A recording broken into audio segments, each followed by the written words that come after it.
Hey, Toy Family! Welcome to another edition of the Marsham Toy Hour, where we discuss anything and everything designer toys. I'm Gary Ham, I'm Teresa Hawkins.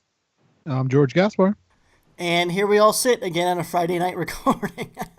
What the listeners don't know is that we usually record on Thursday nights, but for some reason the last 2 weeks we've ended up recording on Friday nights. I mean, this week happened because I made the cardinal sin of not checking my wife's calendar and not realizing that she's had a concert planned for many, many months. So the day before recording, we caught that and we had to reschedule with our guests. And we're just sad because I really want to talk to them this week. They were going to be a lot of fun, but we rescheduled them for next week, so no loss there. But I don't know. So we're maybe a little underprepared than we would normally be, but let's do this. Sounds I good. wouldn't say unprepared. I would say doing something different. I like doing something different. I like it. And by doing something different, we're actually going to try to do a little leaks and sneak peeks this week. We've skipped the last couple of weeks, and we've heard from some listeners on the Stomping Ground that they actually sort of missed that segment.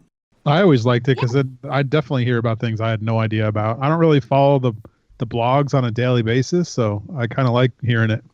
Yeah, and I guess it's something I just kind of took for granted because I followed a lot of blogs and social media as much as I can, and so I kind of always felt like when we were doing that segment, I felt that most of the the listeners probably were already familiar with what we were talking about. So I was kind of beginning to feel that we were just regurgitating this same material, heard it material before, back to them. So it's good to know that people are actually learning about these releases and stuff directly from us. So that's kind of interesting. So how about we just get right back to it? You guys want to do a quick run through release and sneak peeks? Well, do we have any? First, Gary, I want to hear your Cheeto story. Oh, You said that. I did mention that. I was going to mention that. Okay, so here we So go. what's going on? Okay, so I did something very stupid with Cheetos once. Last weekend we were talking about Cheetos and things that we like to snack on and stuff, and so it triggered a memory in back of my head and said I got to mention this on the show. So when my wife moved in, she's a chip person. She loves salty things. She's not a cookie person.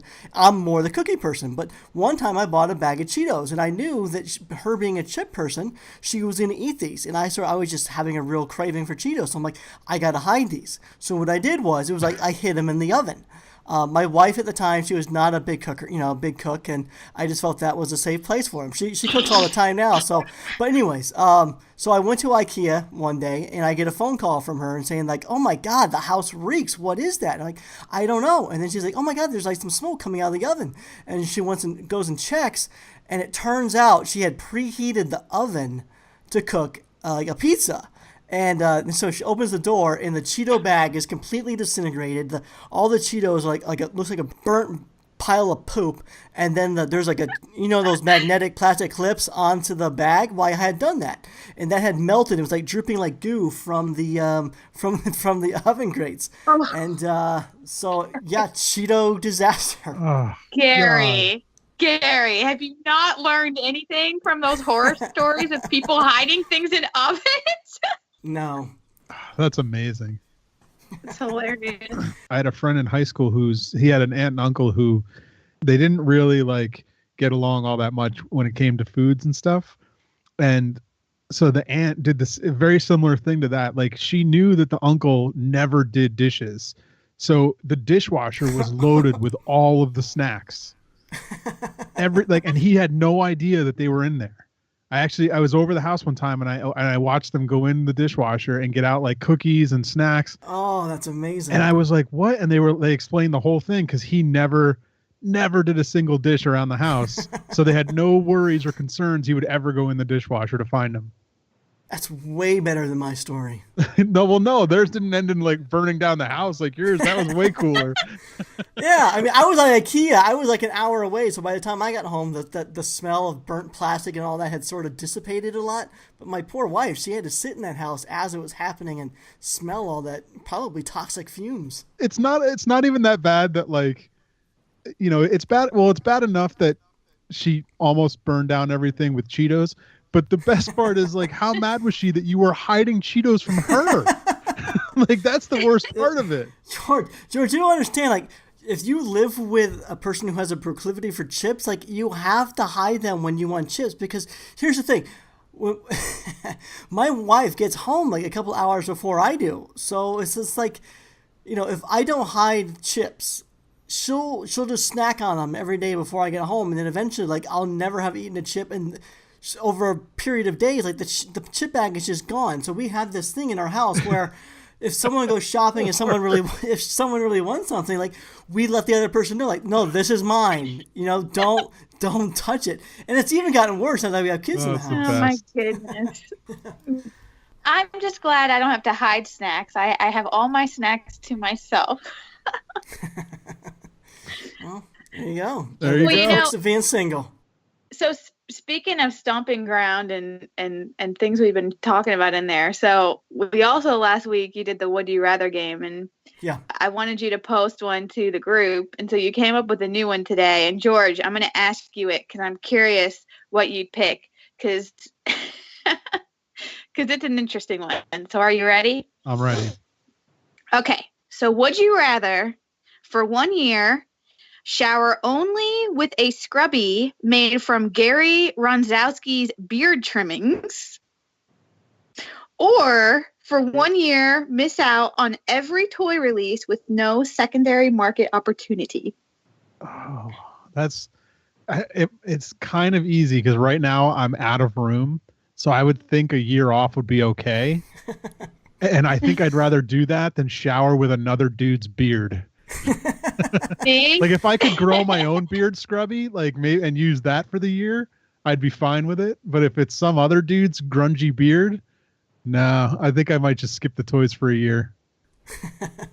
That was actually my choice too. Yeah, but the people are selecting the other option. They're actually willing to scrub with his beard. Beard, which is I just can't.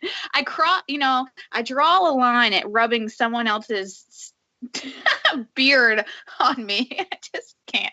I mean, it'd be a clean one after, I guess, the first day, right? Because it's all cleaned out. Oh yeah. I guess I'd have to see the beard and really inspect it first to know this one. I love you, Gary Ronzowski, but I'm sorry. I pick I'm sure, a break from toys. I'm sure he's crushed. He What was. if it was my 2009 award-winning beard? I had actually thought of that, and then I remembered, like, you're kind of manscaped now, so you don't have like the length that you used to have. So I had to cut you out. Yeah, you'd have to go back to my 2009 beard. Yeah, and Gary Rosansky, he has a real glorious beard, so I thought, that kind of would make a nice shower scrubby. Nice. That is a gross one, though. Those are fun to come up with. The grosser, the better. I had trouble coming up with two negatives. Like, I was starting to try to do it, but I was like, no, the whole point of Would You Rather is like two difficult things. Everything I was coming up with was like not negative enough. So I was like, I know you'll be good at taking a stab at more questions. Well, it's also hard to make them toy related too. That's kind of what makes it more tricky. Yeah. All right, let's get to some leaks and sneak peeks. Who wants to go first? Ladies first? Yeah, sure. Well, which one should I talk about? I feel like it's been such a long time since we've talked leaks and sneak peeks that I feel like they've kind of bundled up over time of things I've sort of been seeing over the past couple of weeks. One thing, so obviously Tokidoki has a special place in my heart, and I also really like dinosaurs, and so those two concepts are kind of getting merged. Simone recently leaked a prototype on his account of a new figure coming called Little Terrors. And it's basically donuts. If you all are familiar with the Donatella character, it's basically Donatella's inside of a dinosaur costume. The dinosaur's wearing like cute little sneakers. And it looks to be like a decently sized figure. So, typically Tokidoki comes out with a lot of blind boxes or smaller figures, but it's the pictures he posted are kind of show some context. Like there's some unicornos near it and the sushi cars, and it's big. Like it looks, 5 or 8 inch figure. So, I don't see anything about timing, but those look really fun. It's kind of a merger of lots of things that I like. So that one will be fun to watch for. The moment I saw that thing this week, I knew it was going to be your leak and sneak peek. I got you pinned. It's cute, and I want it. And there's 2 different colors he posted. One is a green dinosaur, and the other is pink. And they both. There's also a clear one too. I don't know though if that's just like a prototype or what. But All right. What else you got? You got anything non-cute? Uh, I guess you could kind of say this is non-cute, but just today, I believe, Kid Robot released a teaser of another licensed figure coming out. So we've kind of talked about it a little bit, but there seems to be a trend where they're starting to get artists involved into their interpretation of different licensed characters. So we had the Care Bears a while back, and then recently the Wonder Woman by Tara coming out with the two different colorways there. And today they released a teaser of Harley Quinn. And apparently that one is done by Brent Peters. It's not particularly necessarily up my alley because I'm just not typically into Batman. But from the little piece I can see, it looks like it's going to be pretty cool and probably one of those larger figures as well. So mostly it focuses on the hammer at this point, so you can't really see a whole lot of the figure, but it'll be cool to see the full reveal of that one. Yeah, no, I saw the exact same image, and you're right. It's definitely Brant. You can kind of get a little sneak peek of the head, and it looks very much like one of Brant's girls. So it looks like it's gonna be pretty cool. And if I remember right, Brant did illustrate like a holiday special edition comic of Harley Quinn, so maybe it's based on that. Yeah, and I'd actually heard that he had drawn those back in the day, and I thought Kid Robot had posted it, but I'm not seeing it on their page. But Brant Peters has the teaser up on his Instagram. It says coming 2018, so Okay. hopefully beginning of next year, not end. But so that was kind of interesting. I think it's interesting they're pulling a lot more artists in to do their interpretation of licensed stuff. So that's kind of cool too. And then probably the only other I would say it's non-cute, and it's not necessarily something that's coming. I think they're actually out right now, and you can still purchase them. But it was this figure called Yox, Y-O-X, and it's this fox figure by JT Studio. The Instagram account is JT Studio _TW. This kind of is what I would consider, I guess, probably more of a on the art toy kind of side. It's a really simplistic sculpted fox. I don't know. I really like the aesthetic of it. And they had two different versions they released recently. One is a white DIY version, and the other was a glow in the dark where it glowed blue. And I think the glow in the dark is sold out, but from what I can tell on their website, there's a white, a yellow, and a red still available. So I don't know. I thought that one was a kind of a cool, I don't know, take on a fox design, a nice and clean, kind of coarse-esque with the sort of aesthetic of it. What's the material? Let's see. So Fubi. Actually, surprised. I didn't expect that. Yeah, I was probably gonna guess resin because Yeah. it doesn't look like your standard Sofubi figure. But I don't know. It's a very, I don't know. I like the design of it. Yeah, I like the aesthetic. It looks a lot like. Do you remember what was that one? It was the girl and the polar bear. Yeah. Do you remember who did that one, Gary? It's It escaping looks like me. that style. It does. It's very similar, kind of chiseled and simplified. Which is good. I like that. Yeah, it's cool. Yeah. So there's 3 colorways still available. I actually really like the yellow one that's on the website. It's like the glow in the dark, but instead of the glow in the dark blue, those places are kind of like a golden yellow color. I don't know. I like it. It's kind of structural. Like it's a focus kind of on the structure of the piece. And I like foxes. Yeah. So, you know what? I like the figure itself, but I think I like the packaging more. That's clever. I like it.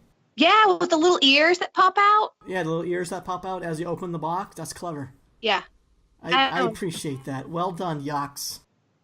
Well, JT Studio. Yox. Or JT Studio. Well done, Yox. Yox would be the name of the figure, but I don't know. I could probably keep going, but someone else give it a go. Going back to that superhero thing that they're doing. Do you know if they're in the style of the artists, or are they just like a little bit stylized? Like, because I would love to see a Brant Peters like in his girls style, like the way he draws girls and stuff. Like that's what it looks like. George. Is it going to be that stylized, like with the big eye, like one weird big eye, one littler eye, and a weird shaped head and stuff? I believe so. If you go look at cool. His, yeah, I mean, if you go look at the teaser on his Instagram, there's a piece of the figure that shows, and it gives the impression that it will be. So I agree. I think it's really cool. That's why it seems kind of that's the direction they've been going from the few we've seen released, is that they're given a theme, but they can kind of interpret it however they wish. So yeah, we saw that with the Terry McPherson Kid Robot Wonder Woman piece, and the fact that you can't look at that toy and not see that Tara did it. Like her style is all over the place on that. It's 100% her design for sure. And I believe that's the same approach that's going to be done with the Harley Quinn and Brant Peter design. Like George, I only saw a snippet of it, but from what I can tell, I got a little glimpse of the head to know that it's still probably it's going to have the proportions of a Brant Peters femme fatale that we're sort of used to, with the big head and giant eyes and tiny twig-like neck and stuff. So yeah, I believe it's going to be the same.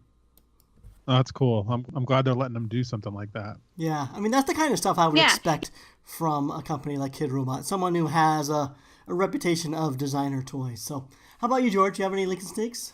When I was just looking up some things on Banky Stokes, I noticed that that Toy Titans Dunnies thing, Gary. Yeah. How do you feel about this? Have you seen this? I have seen it, and I don't know. I'm not exactly. When I first saw it, I wasn't sure what to think. I mean, I discovered it on Instagram. It was in my feed. Yeah. And I don't know. Like, did they talk to you about it at all? Like, no, that's how I mean, the first I learned of it was on Instagram, so it wasn't like, I had previous knowledge of it. I mean, I think it looks really nice. Daniel Flores, who customized it, did a good job, but he trying to make it look like you did it. I mean, it's right, exactly. And I mean, I don't have a problem with that. The part of me feels like Daniel he's a good artist. Like, I don't think he's better than just being a hired hand. I feel like he could have done his own interpretation of the designs that I did, or of the mascots. Well, it looks like they asked somebody asked him to do your designs on Dunnies. It's weird that they wouldn't have asked you. Right. Like, if it's for a private collector, why wouldn't they just contact you? Right. I mean, I don't know. Maybe they did and I didn't see the email. But, I mean, I agree. Like, I feel like maybe I should have gotten first right of refusal on it first. And then, then they can contact someone else. But, I don't have any issues with it being done. I mean, Daniel did a good job. It's just, for me, it's just kind of weird to discover on Instagram and then see it's like, wow, I mean, it really is pretty much the same designs I did on the Toy Titans Totem and just applied to a Dunny head. And then Daniel also had to come up with, some creative thought of what to do and how to interpret things into the body aspect of the Dunny figure. But it's still weird to see it when I didn't do it. Yeah, it's weird. All right, I just wondered what you thought of it. It looks cool, though. Been talked about. Yeah, I think he did a great job. They look cool. Yeah, I mean, they look good. I mean, I have no issues with it, really. But if you did like what Daniel did, it was based off of a toy called the Toy Titans Totem, and I believe most of the stores or blogs that were participating in it do have some left in their stores. So if it's something you want, check out Spanky Stokes, Lulu Bell Toy Bodega, Roto Fuji, I think Clutter, and even myself, Superham.com. We all probably have some left in our stores. And also, what that toy was based off of was my first Monster Toydoms. And with Halloween coming up, that always makes a nice decoration. So I believe I have a half a case left, or about 5 or 6 toys, and that'll be it for that one. There's no more at the distribution center. I believe most of the stores have sold out already. So could be the last 5 or 6 remaining. So if this is a toy you've been sitting on, head on over to superham.com and pick one up. And I guess while I'm doing some shameless self-promotion, we should take a brief break to mention some of our sponsors. For all your designer toy needs and desires, be sure to check out a couple stores that sponsor us. There's 3dretro.com, and 3D Retro also has a beautiful brick-and-mortar location out there in Southern California. Here it's Burbank adjacent. They do lots of shows on the weekend and stuff. Very cool stores, so be sure to check it out. Also, there's StrangeCatToys.com, so head on over to StrangeCatToys.com, load up that cart, and then when you're ready to check out, don't forget to use promo code MARSHAM, and you will receive 10% off your entire order. And for all your daily designer toy news, we got a couple awesome toy blogs for you, SpankyStokes.com and TheToyChronicle.com. Go show all of our sponsors your support, please. Get back to it. All right, George, so I interrupted you. What was your least and sneaks for this week? All right, so I'll bring up one. Here's one piece I found on Spanky's, and the rest of mine are all going to be Kickstarter stuff. I'm going to go a little couch funded on you. Okay. So the Spanky Stokes one is he posted about the Jacko Bloom. Yeah. From Kyle Kerwin. Kerwan. Mm-hmm. I love these little figures. Like, I like Kyle's that Mudcat figure. Mudcat, right? Was that other one? The bigger version, and there's the little Bloom. So this is the Halloween pumpkin version, and it looks like you can pre-order them. It doesn't really say when it's going to stop being a pre-order. It just says like they're made to order, and he'll have it up for a couple weeks, I guess, maybe for the Halloween season. Hmm. And it's Yeah. only $35, and they're handmade, so seems like a pretty cool deal. Yeah, I saw that price and I was like, man, that seems like a steal. $35 for Kilo Pumpkin. I like his blooms. Did you all see his like molten core ones? Oh wait, he called them burning. The burning bloom and the burning dunny he did. Yeah, so cool looking. Those were insane. Did you see those, Gary? It's like molten lava. I have. No. Yeah, it's insanely well done. Like all black on the outside with cracks and like lava peeking through the cracks. Yeah, the paint It's work on like those is really nice, where it really does look like a little mini explosion of rock. it's very cool. And he did both 8-inch, I think it's an 8-inch dunny, 8 or 5, as well as one of his blooms in that style. And it looks It was charred. 8-inch. Yeah. Okay, 8-inch, yeah. Those are really cool. I don't think they're available sold out. anymore.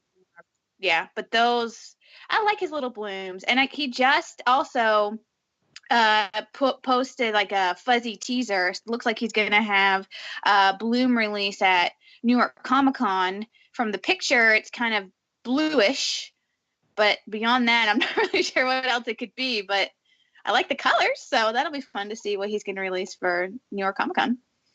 I think he's got a custom event based on some of his characters too for Designer Con. Yeah, That's I don't know if it's been has it been announced or no. Yeah, are you? He sort of mentioned on the Stomping Ground that you might be partaking in that. I am definitely in it, so I don't know if it's been announced and I'm allowed to talk about it or not, but I'm in one. Okay. Yeah. He mentioned on the Stomping Ground, so it must be something he's okay with being mentioned. Okay, then yeah, it's gonna happen. It's at DCon. There's a custom show, and there's a whole bunch of people doing them, so it's cool. Nice. Do you know what you're doing yet, George? Yeah, the second I opened the box and saw the piece, like in person, I was like, all right, I have an idea. So. You know what it reminds me of? Mike Wazowski. It's just because it's a single round From ball. Monsters Inc. It's like long-legged Mike. That's how I would probably. I don't know how I'd customize it, but I like the bloom because we talked about DIY a lot, but it in and of itself is kind of its own thing. But I feel like you could easily grow or sculpt or append or kind of make it into different things. So it'll be fun to see how people customize it. Yeah, I agree with you. I think it would make a good platform, and I think it's going to be a good show. I'm looking forward to seeing what people do. All right, George, what else you got? You can start doing some couch funded now? Couch funded. The old show. I'm going to start with a book that it's not really toy related, but it's kind of it would be definitely for people who like our design aesthetic in our scene. And this is a book by Baby Tattoo, who's been doing a lot of their books on Kickstarter now. Oh, okay. And ever since they've started doing it, they're running them like as soon as one ends, the next month they got another one going for another book. And these books are amazing. They have a great thing you can do with each one of them is whenever you donate a certain level, you get your name in the special thanks in the book. So if you ever wanted your name in print, this is the way to go about it. And this newest one is called Raleigh Crump, Projects of a Whimsical Earth. And Raleigh Crump was a theme park designer for Disneyland. Okay. And this book looks awesome. Like if you like the Mary Blair type stuff, you'll like this. Mm-hmm. You'll like this book, I think. Looking at it now, looks cool. Yeah. Yeah, they've already made their goal, so the book is definitely happening. There's still 30 days, from the time we recorded this, so it's plenty of time to get involved and get one.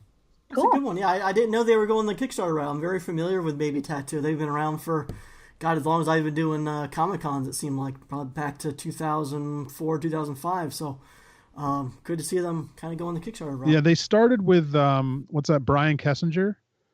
And okay. they did his book on here, and then they've just been running it through. Like they did Olivia and George Shell. They had a book.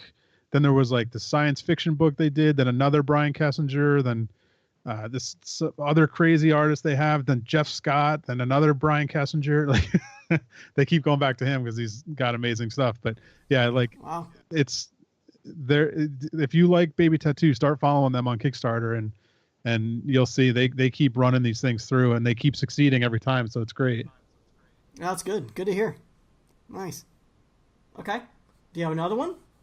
Sure. You want to do more? Or you want to get in there? You want to get involved? No, go ahead. I can get involved in after you're done. All right. There's this one's called Get Your Own DIY Paper Mask Volume 2. These guys did this last year. I backed it last year. It was really fun. And they're back again with a couple new designs for their paper masks. And it's basically just you're buying a PDF template. You know, they create these PDFs. If you like paper toys, it's that kind of thing where you cut it out, fold it out certain spots, and create your own 3D object out of paper. Except the ones that they make, they expect you're supposed to kind of print them large, and you can wear them on your head. Like they're huge, so that you can wear them as full head masks. Wow, that's a lot of And they have print. some that you can hang on the wall, like trophy heads almost, but they're all done out of folded paper.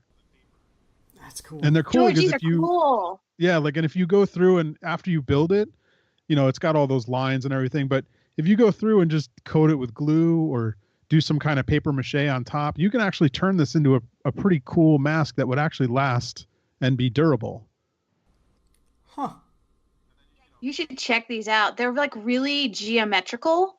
Like you'd have to really kind of fold and there's a lot of work in these. It's not they're not like little kid toys. There's a lot of work in folding and cutting and stuff to get these out.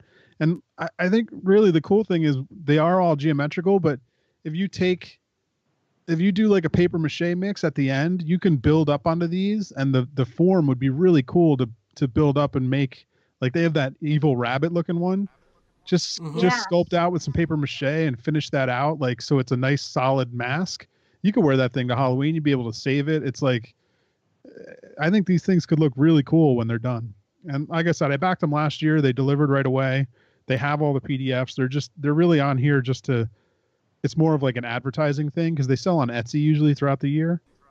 Okay. And I think this just brings more attention to them and gets them like a chunk of money at once kind of thing. Yeah. And wow, George, I'm looking at these things now and they're incredible looking. They look like, they remind me of like low poly work that's done on the computer. You can see a lot of designs now using low poly, and I love it just the way they are. I would probably just leave them exactly how they are, but I see what you're talking about. Like they would make amazing like bases for someone to apply, sculpt, or paper mache, whatever, over, make something really cool out of it. Yeah, and it's $6 for one PDF.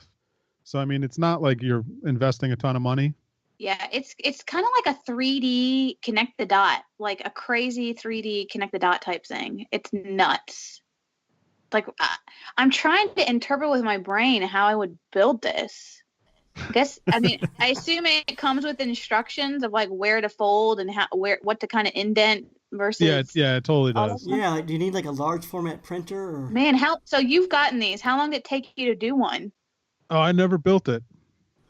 George, I'm terrible. He's just a funder. He's a backer. I'm terrible. I bought 2 of them last year, and I never built either one of them. But I backed it again for 2 more. Nice. Okay, so I have to watch some movies to catch up on my game there. So your task for the year is to make one of your paper masks. Maybe I will, because I did that rabbit one that they show on the page, and I really love it. And when I scrolled through this Kickstarter campaign, I was like, ooh, I got to get that rabbit. And then I realized I had it already, and I was like, oh man, I should have built that. George, you sort of reminded me of something. When you were on a recent episode, we were talking, actually, to Spanky Stokes, and you were saying that you had like your own personal archive of his stroll, and you'll send him some. I was thinking, George, it would be like 5 pieces, but he posted it on Instagram. It looked like over 100 pieces that you just had sitting around in your personal archive. That's crazy. I think there was maybe close to 300 in the total that I sent them. What are you doing holding on to that many for your personal archive? We had a system, and we kept a bunch of each color, and it was I don't know. I don't know what I was thinking. I don't know why I kept so many of each one.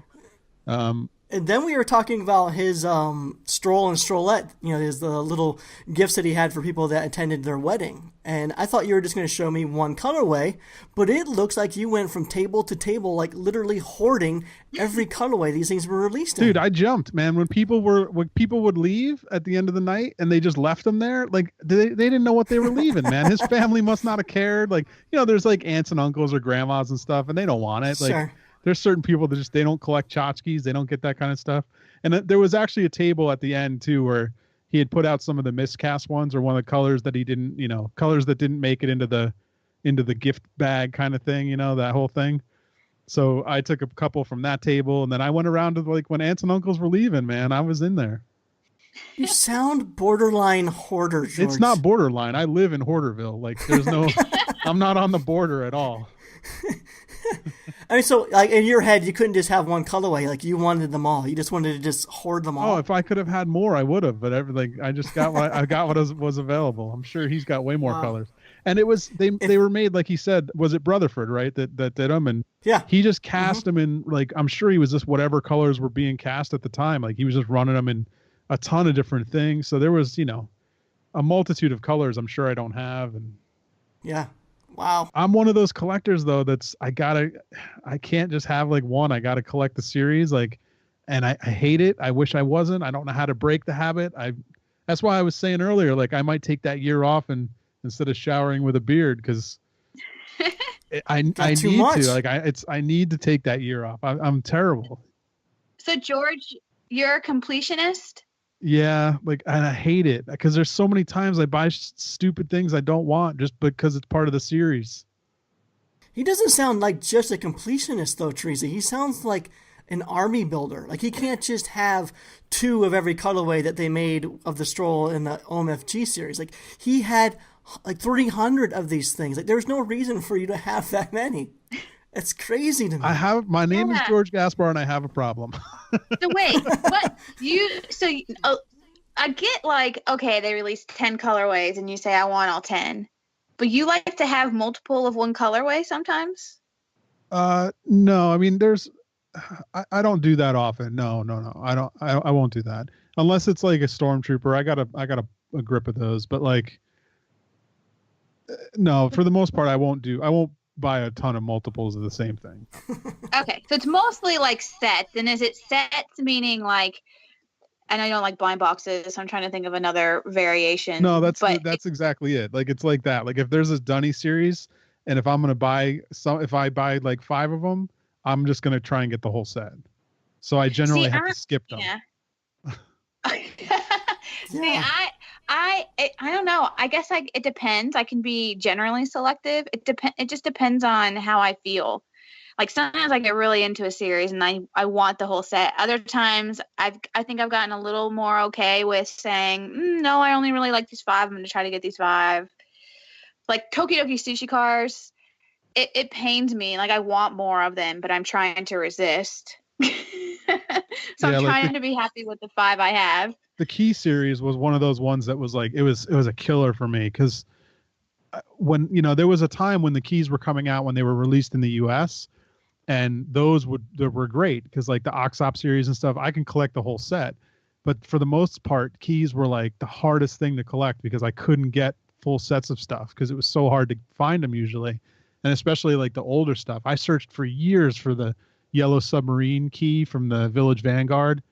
And it was just like one of those things where like I wanted these early pieces that I had missed. And yeah, keys were one of the ones that kind of broke me of having to have everything because there were so many of them. But I still kind of do it occasionally. Are there any sets that you're still attempting to complete to this day? I mean, I'm sure there is. I try not to think about it or it drives me insane.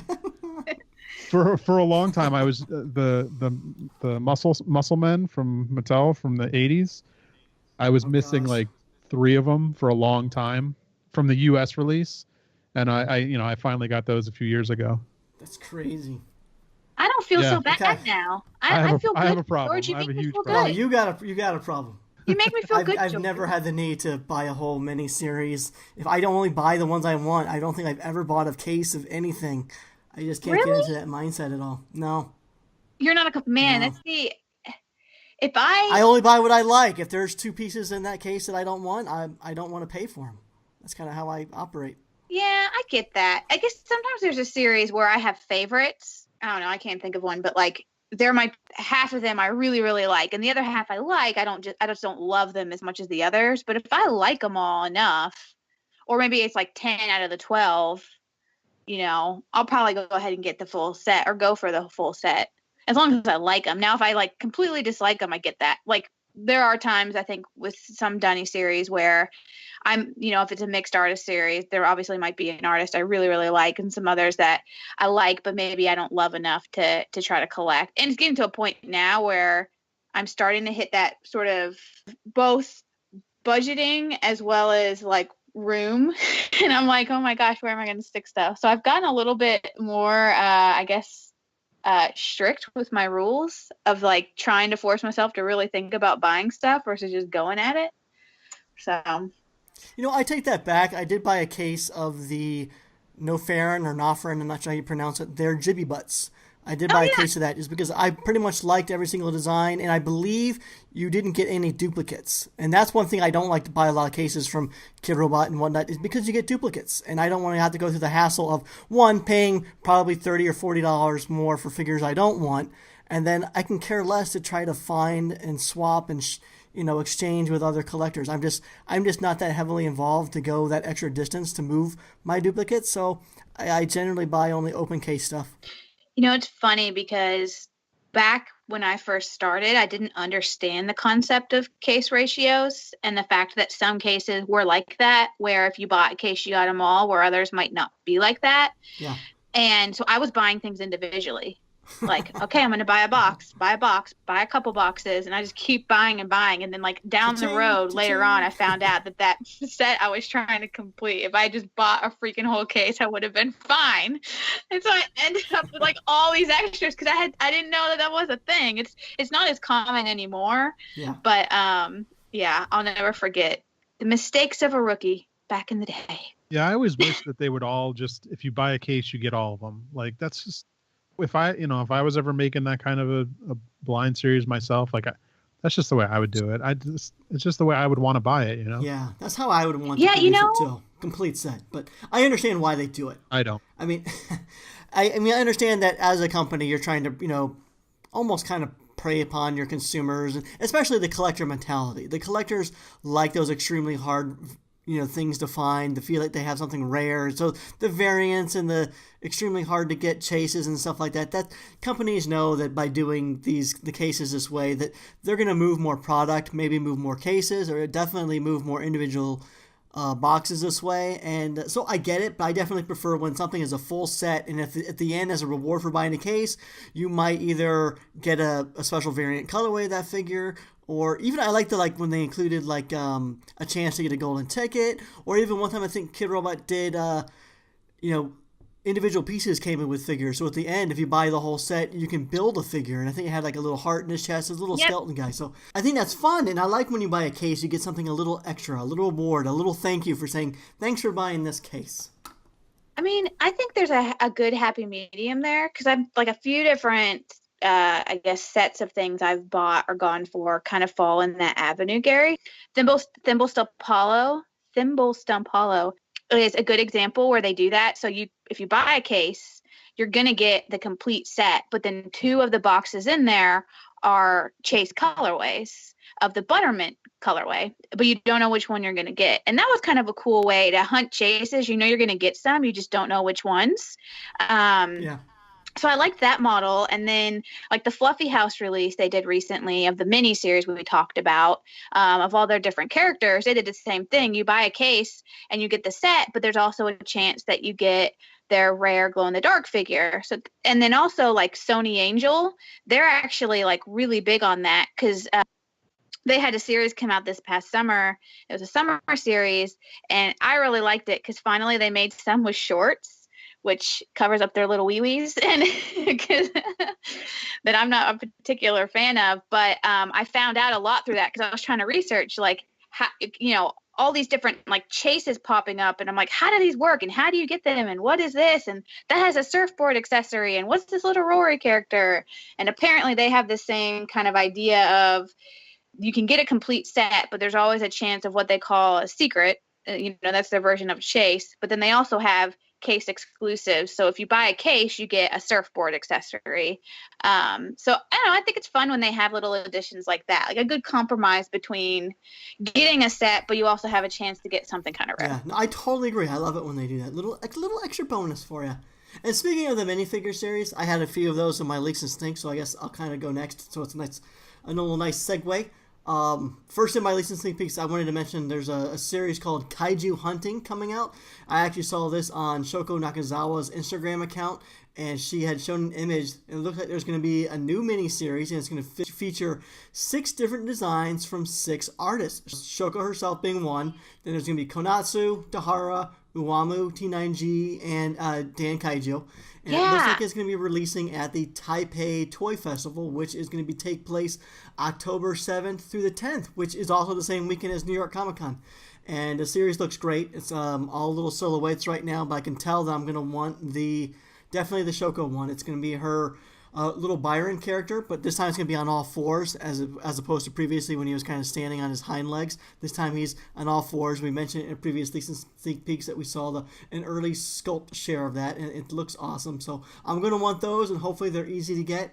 And I swear to God, guys, these Asia toy conventions, we just had 2 a couple weekends ago, and then there's this one coming up in October. It seems like every weekend there's a new convention. It's crazy.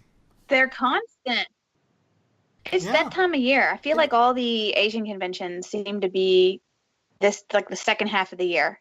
And I'm really glad you mentioned this, because I remember seeing this and showing it to you, and I forgot, and it wasn't on my list. But I'm super excited as well, because yes, I believe the Shoko figure is that sculpt we talked about a while back. Like the Konatsu looks like maybe more of like a grizzly bear, and then the Uwamu kind of looks like Boo, the little ghost, but it's got arms and legs, so like maybe it's an interpretation of that. I don't know. I'm digging it. I want to see. I'm nervous, because whenever I see these things, I get both very excited but very anxious that it's going to be this toy exclusive thing that we can't or show exclusive thing that we can't participate in, but it looks cool. My guess is going to be the chances of getting them is going to be slim to none. I mean, just from my experience of like loosely following the Asia toy conventions and the artists and the releases, like I know like most of the stuff does sell out, and it seems like even if you're there, it's really hard to get, and a lot of lottery systems and stuff like that. And at the Western conventions I've gone to, there's like it doesn't seem like there's any need for lotteries and stuff like that. I mean, unless you're like a Paul Kaiju or maybe Candy Bolton releases and, something that's really, really micro run. But otherwise, it seems like most of the runs here in the Western conventions will last most of the convention. So I don't know what the difference is between the Western and the Asia conventions. I don't know if it's a different consumer base, or if their items are a lot more limited, or I don't know what it is. It just appears like the Asia conventions do really well, and a lot of stuff tends to sell out. My hope is that maybe this is the kickoff. Like this Kaiju Hunting concept, TTF is kind of the release, but that they'll do like multi-release or something. And maybe we'll see some at DCon. Yeah, maybe Wama will bring some over. I like your positivity. Right? That never happens, but I like the way you're thinking. The glass is half full. I gotta keep the hopes up, because otherwise I'll just be sad. And they just look really, really cool. Mm-hmm. The only one I'm not, the one I'm least familiar with is that Dahara. Are you all familiar with who that is? Yeah. Oh yeah, I love Dahara stuff. Familiar. Are they just Dahara on Instagram? It's his full name. I can't pronounce it right now, but I know it's Dehara.com, Dehara. All right, I'm looking them up. He's always got that guy with the bald hair with the one strand. Yep. Yeah. No, he's been around for a long time, Teresa. He's an old timer. But another miniseries I want to mention in my Leaks and Sneaks is Serial Killers. It's a 3-inch miniseries. We've already seen the large incarnations from Ron English. We've seen the Tony the Tiger and the Sugar Bear, the diabetic Sugar Bear. He's done the whole line of cereal characters with obesity and whatnot, and so now they're producing that in a mini series in a 3-inch size, and they look fantastic. I mean, they're so much better than at the small size. I never bought any at the large size, so this is exciting to see the mini series. I'm definitely gonna be picking some up, and probably one of the best parts of it is the price point. They're only $10, and they're all unique sculpts. They all come with their own unique box, which is really cool. They're kind of like those mini boxes that you would see at a buffet on vacation, or even the grocery store. Those little mini cereal boxes, real cool. Great idea for packaging, and I'm really impressed by the price point, mostly because it's all original sculpts and all original boxes, and you don't see that much anymore in toys with a $10 price point. You compare that to, it's another great miniseries release that we've seen. It's actually called Dark Harbor. It was designed by Brant Peters and Kathy Olivas. It's being produced by Kid Robot. It's going to be an all-new 3-inch minifigure series as well.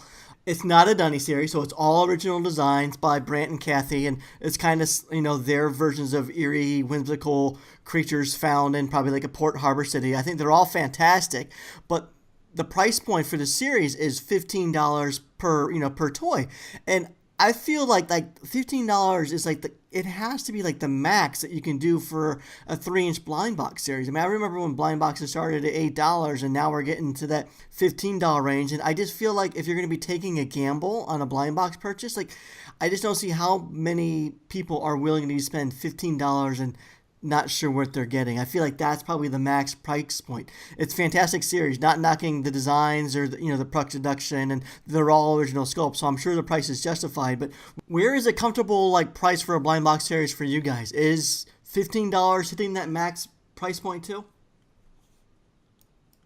Yeah, no, I'd much rather do the $10. I think that's great. It seems like an easier spend to me.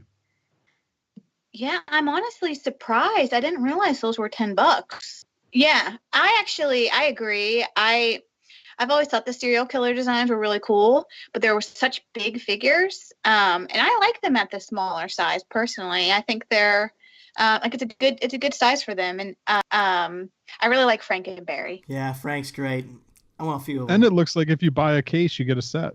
God, I hope so. I mean, I'm still not buying a case, but I definitely am going to pick up a few of them. I know the Quisp for sure, Frankenberry, and there's a few others that are escaping. Are you going to pick up any, George? Yeah, but if I get one, I'm going to want the whole set, so I'm going to have to skip it. Ow! And you're you're screwed. But George, you can get what you want. You just buy the case and boom. Yeah, but done. if I get 3 of them, why not just have all 12?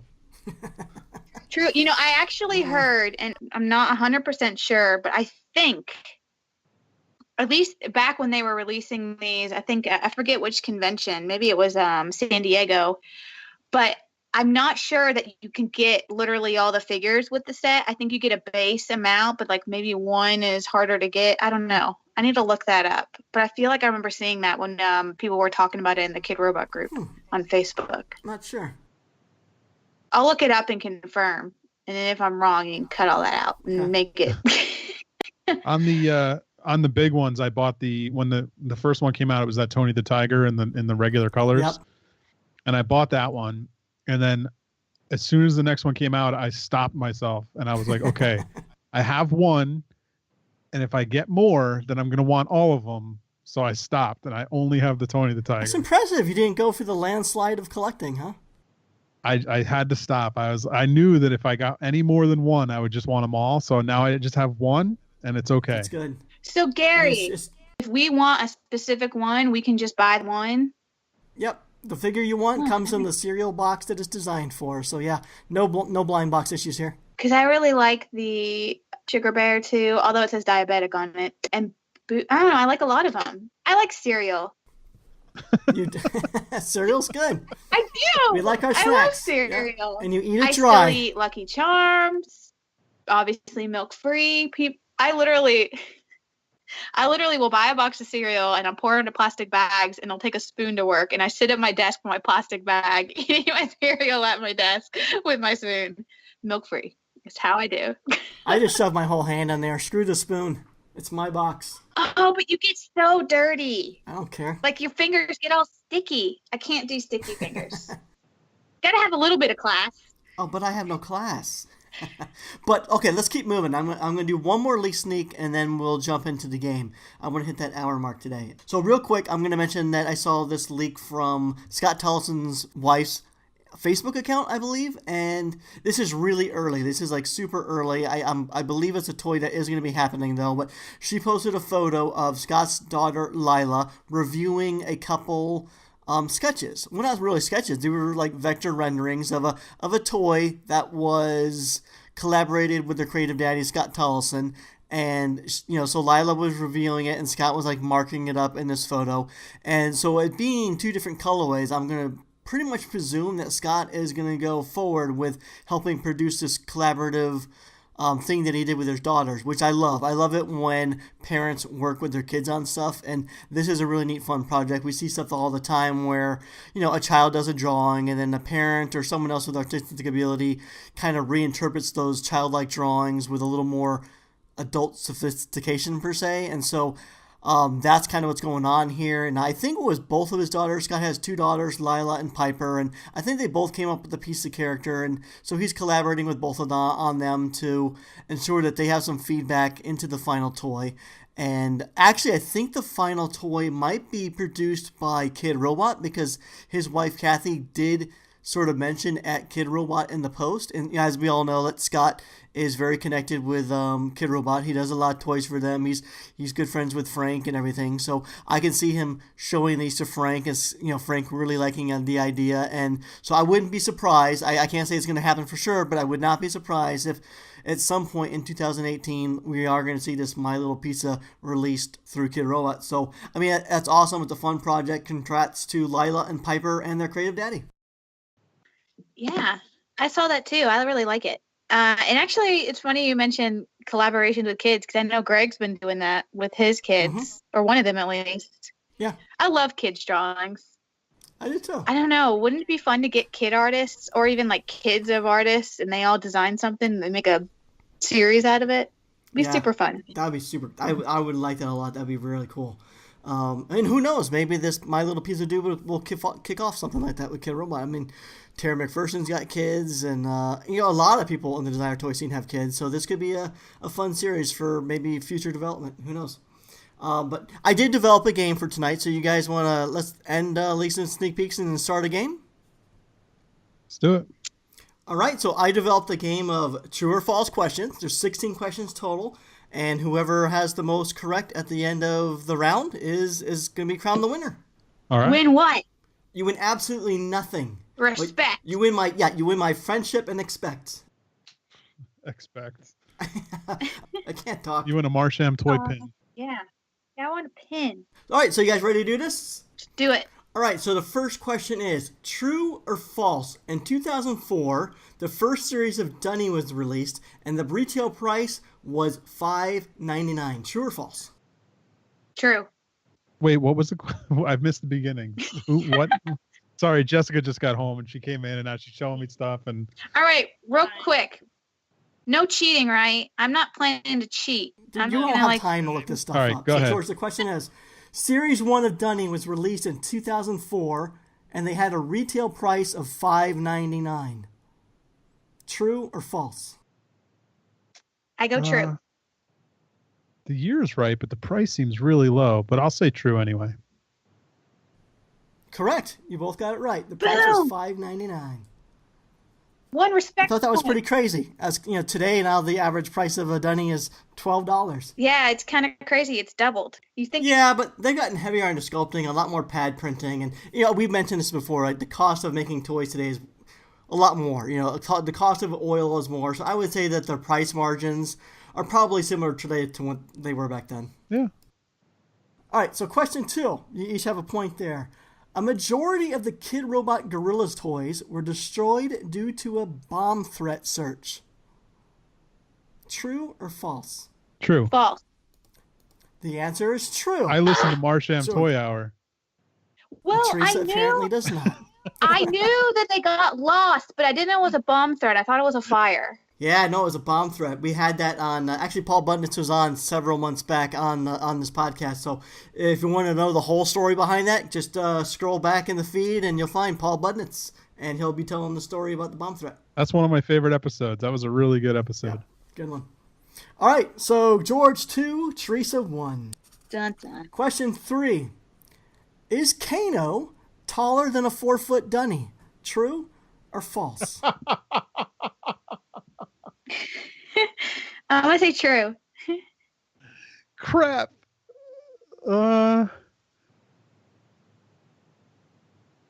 False. It's true. He's got to be taller than 4 feet, George. Oh, yeah. Yo, it's your No. boy Kano. All right, you guys are all tied up at 2. Question 4. The model, or the Model, was produced in vinyl in 5-inch and 8-inch sizes. True or false? False. True. The answer is false. The sizes were 5-inch and 10-inch. A little neat factoid, the first Models were produced by Weedy Wheat Studios. True. Man. True. Man, All right, George is ahead by 1 point, Theresa. You got to catch up. well, I knew that they were big. I just, 8, 10, tomato. It's in the details. All right, question 5. Mr. Rabbit is Joe Ledbetter's signature character and has been produced as a toy by at least 3 different companies. True or false? Are we saying the name is true or false, or the how many companies? Is he called The whole Mr. phrase. Rabbit? The whole phrase. Is the whole phrase true or false? False. Yeah, I think I'm with you, George. I don't think it's called Mr. Rabbit, so I'm going to go false, too. All right, someone's paying attention. It is false. It's Mr. Bunny. So you each get It didn't a sound point. right. I knew, though, but okay, so I want to try to guess. I know that Loyal Subjects did... Am I right? Loyal Subjects did the blind Loyal box series. subjects. Weedy Wheat, Right? Loyal Subjects, Kid Robot, for sure. Yep, Okay, for sure. So there's 3. cool. And then he self-produced it himself, too. Yeah. So we're George 4, Theresa 3. Question 6. In 2013, Kid Robot helped the company MailChimp create a vinyl toy based on their mascot, MailChimp Freddy. True or false? I think that's true. I mean, I know it exists. I don't know who made it, but I'll go true too. False. It was Super 7. I didn't know who So made you it. I each knew get it it wrong. existed. Yep, Super 7. All right, no points I've there. never even seen it. I Question- just wanted it to be true. Okay. Question 7. Medicom's Bear Brick has a bear design because the year it was conceived, they were inspired by it being the 100th anniversary of the teddy bear. True or false? False.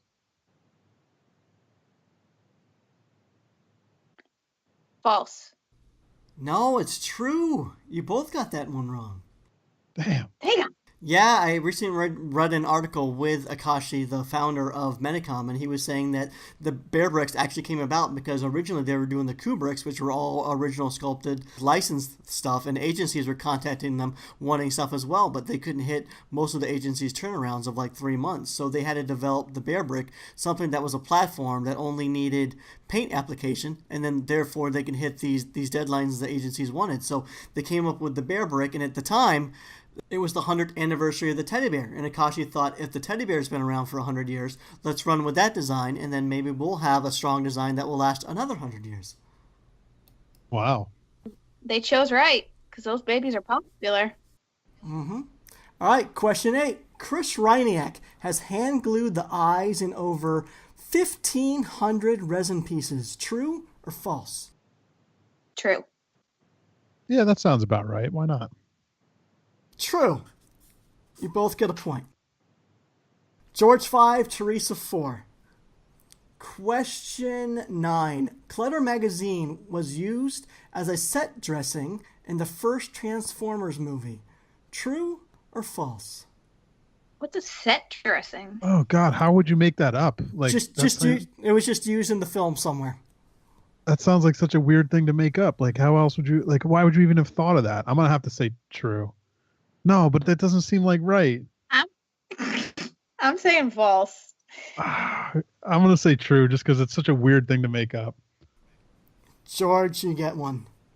I got that one today from Miranda herself. She said it was used in Sam Witwicky's room. Nice. Are you serious? Yep. All right. Question. You're 2 behind, Teresa. You got to catch up. Question 10. My identical twin brother and I once tried out for a double mint gum commercial. Oh God, I hope that's true. I'm gonna say true because I want it to be true. I can either agree, but we'll both get points, or I can attempt to go. I can get strategic and say the opposite and hope you're wrong and get a point ahead. I want it to be true too, though. That'd be so fun. I want to say I'm going true. Please tell me it's true, Gary. It's false. Oh. Gary! Nope. All right. Question 11. My Whooper Looper was used for the CD cover of a Japanese band titled Looper Looper. True or false? I'm gonna wait for Teresa because she's a huge Gary fan, so she would know the answer to this. Yeah, I'm gonna say false. I don't know. I feel like I would know, so I'm gonna say false. You guys are terrible. It's true. Really? Teresa, how do you not know this? You're the biggest Gary fan around.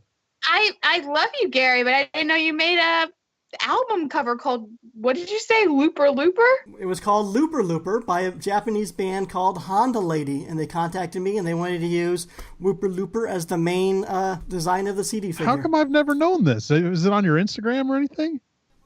Yeah, I shared Instagram. Yep. They made a cake for it, and they sent me all sorts of stickers and the CD and everything. I think I posted it on Instagram. That's awesome. All right. We're still at George 6, Teresa 4. Next question. You no longer see Paul Kaiju wearing his trademark hat because during his recent trip to Japan, he was offered $1,000 for it, and he handed it over willingly. Well, True false. or false? Does he not wear the hat anymore? Nope. Really? Wow. Nope. I'm still gonna go false.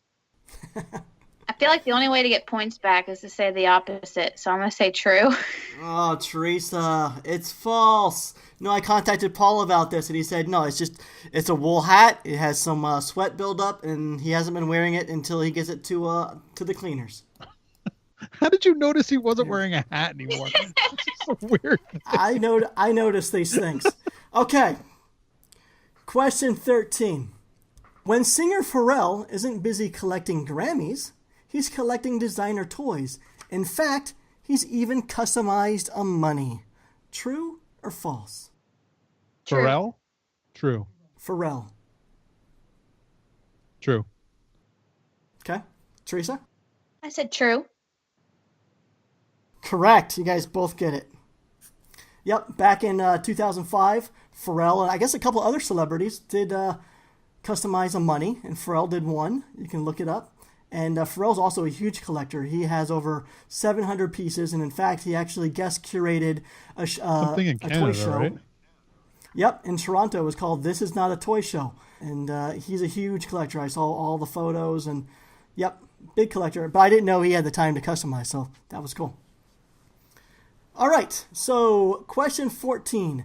John Spanky Stokes was a stand-in for John Cena when they filmed The Marine in San Diego in 2005.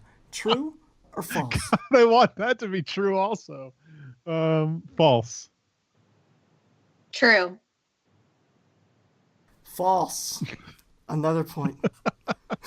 I know. John I'm totally Cena's way out of the bigger. game No, now. no offense to Spanky, but John Cena's way bigger. All right, 2 more questions.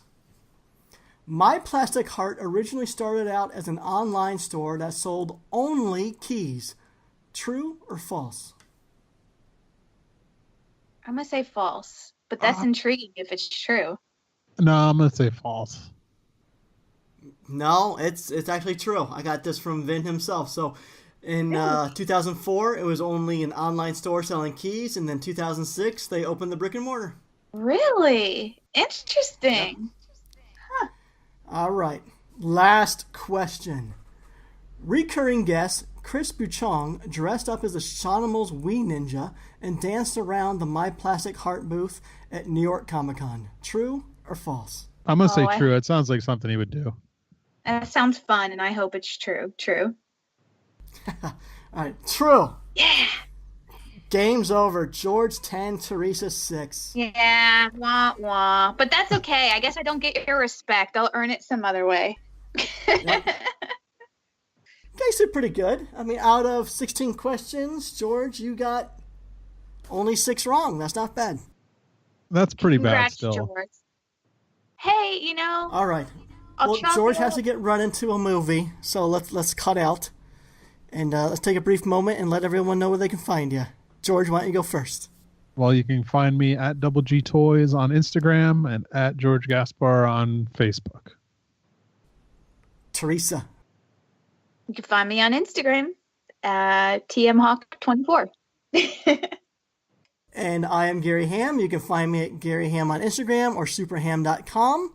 And next week, we're going to have Horrible Adorables joining us, and it's going to be a game night. And I'm looking forward to this because Horrible Adorables has spent a great deal of time designing and preparing a bunch of games for us. So I'll actually get to play against you guys as well. So that should be a lot of fun. So stay tuned for that. So this has been the Marsham Toy Hour. We do this every week, not because we have to, But because we want to. So on to our next transmission. We're signing off. Bye. Cool.